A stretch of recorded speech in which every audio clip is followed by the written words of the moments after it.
we have the good side of our shirt up. We open our zipper, then we flip it to this side and that to the opposite direction.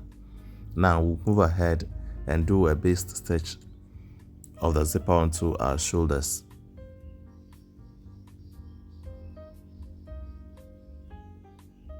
We repeat same for the other side.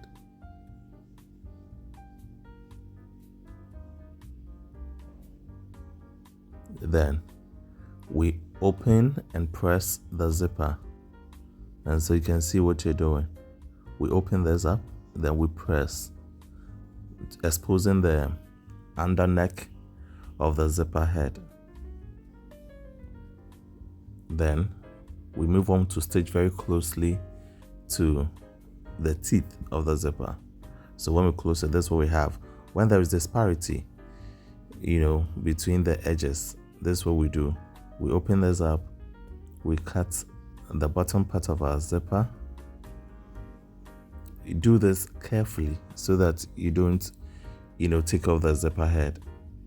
Until we pull this backwards, the longer one, till we close it and see that, the two are meeting, as you can see at this very part.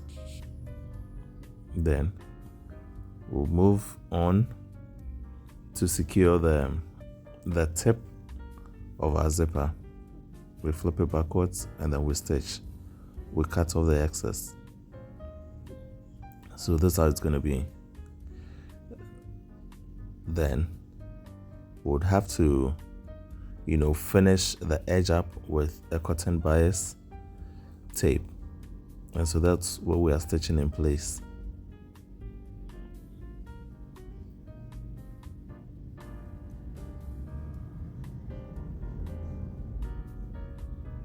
Right, I'm cutting off this excess, folding the tip inward, and with this neatly finished, we'll stitch it in place.